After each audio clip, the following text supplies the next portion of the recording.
Hi, I'm Gary Halverson. I'm candidate for the Steele County Sheriff as a write-in vote this year. And I'd like to thank you for taking the time to watch this video, and hopefully I can answer some questions. Thus far, the sheriff's race appears to be more of a popularity contest than it is about the issues. And I've made my intentions known the 1st of May with several things that I wanted to accomplish or change within the sheriff's office, and unfortunately my opponents have not, as of yet, indicated what they're going to do to make things different. So I hope you will take the time to see this video through, and it'll be short, sweet, and to the point.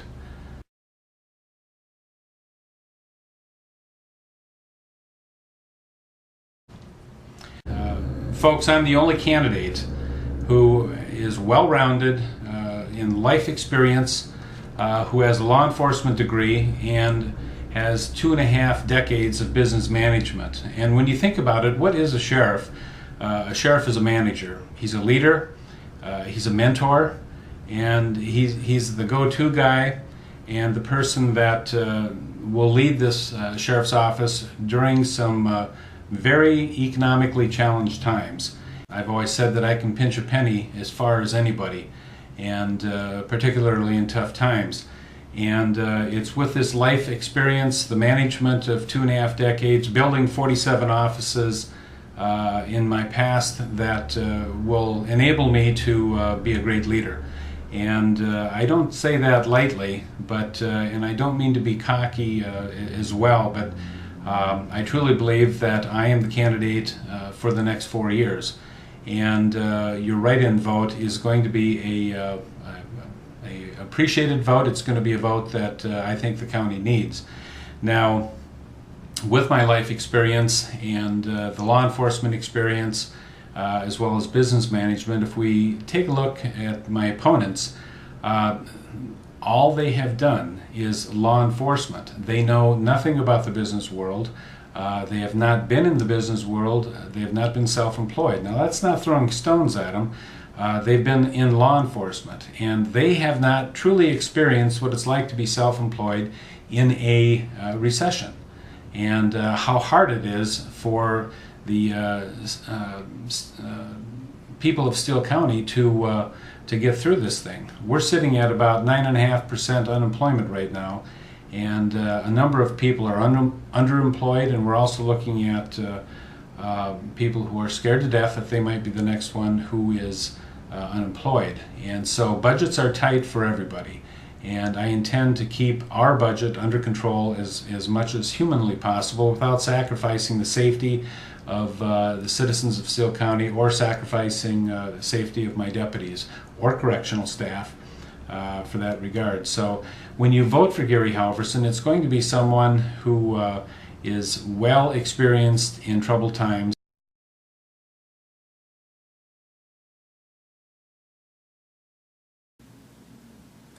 How do you vote for Gary Halverson as a write-in candidate?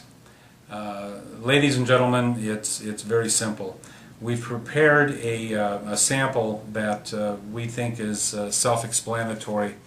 You can see that in the county area, county sheriff, it'll have candidate 1 and candidate 2, and then below that is write-in, if any.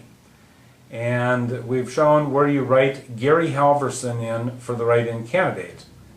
And you just fill the circle in and write my name. Don't worry about whether you have spelled it right or not. Voter intent is all that's needed. So a write-in vote is not a wasted vote for Gary Halverson. And so what I would like to do is just to let you know that this is very simple in a write-in candidacy. Others have done this throughout the United States, and it's something that certainly can be done.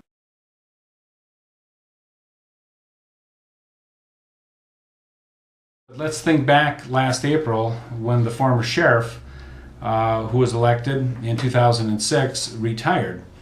The county commissioners had a decision to make, and They posted the job position for an 8-month appointment and they felt that, in my opinion, they needed someone from the outside. And so we did appoint an interim sheriff who came from Dakota County and has done an excellent job in his filling of the position. And he too was able to come in with no biases and was able to start the department in a positive movement forward, if you will. Even though the deputies had indicated that there's been communication problems for well over 2 decades, and various different suggestions as far as what needs to be done in the department. And what I find troubling is we have the number 2 man seeking the sheriff's job, and has been with the department for 20 years, and yet the communication problem has been there from the time that he started. And as well as my other opponent, who has been here just shy of 8 years, and is in management and should be able to control some of these things, because the sheriff can't do it all. But you need strong leaders, and I'll leave it to you whether, why do we have a communication problem, and why do we have these issues? And I think it's only fair to ask, why did the county commissioners go outside and not appoint from within the department as the next interim sheriff? It's interesting to note that with the sheriff's office in other counties, every sheriff who retired early, the county commissioners appointed someone from inside that department to take over the sheriff's role. Steele County was the only office in the state that did not appoint from within. And I'll have to ask, why is that? I believe it's because of we need fresh faces. We need fresh faces running this department, and we need to alter the issues of the department and move forward and not look back. And I offer that perspective to be able to move forward, and that's what I fully intend to do, is to move forward and build this department, because again, we have quality people within the department. We just need to refocus, and I think I can get the deputies to refocus and move forward.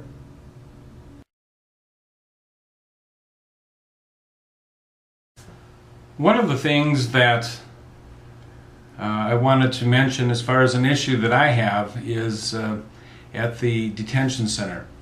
As I had indicated, it's a 160-bed facility, and I was given a tour a few months back. And it's a great facility, and we have great programs at the Steele County Detention Center. But again, one of the things that I found very disturbing, my tour was at 11 o'clock in the morning, and a high percentage of the inmates, I'd say 70%, were still sleeping. They had bedding draped over their faces, their eyes, trying to keep it dark. And so I'd asked the individual who was giving me the tour, I said, why is everybody sleeping? And he said, well, they're probably up late last night. And my next question was, well, was there an incident, or why were they up? And I was informed that the inmates are allowed to watch TV 24/7. TV is on around the clock, and I've got a problem with that. And if I'm elected sheriff, what I'm going to do is I'm going to take the daytime TV away, and we won't have 24/7 television. Folks, we're going to get up at 6:30 in the morning. We're going to go to bed at 10:30 at night. There is no daytime TV, and the reason why there is no daytime TV is there is a state statute that says the sheriff shall motivate inmates to take self-improvement classes, and that's fully what I intend to do. We've won awards for the programs offered, but they do no good if they're allowed to sleep all day. And so we're going to get up at 6:30. We're going to eat a breakfast. We're going to get something in their stomachs so that they can comprehend and retain what they're learning at the detention center. And we may have up to 8 hours a day of self-improvement classes. And this is, again, dictated by state law. And so we are going to do what the state asks us to do, and that is to have the inmates take self-improvement classes. So up at 6:30, to bed at 10:30. When they're done with their self-improvement classes, then they can come back later in the day and watch their TV.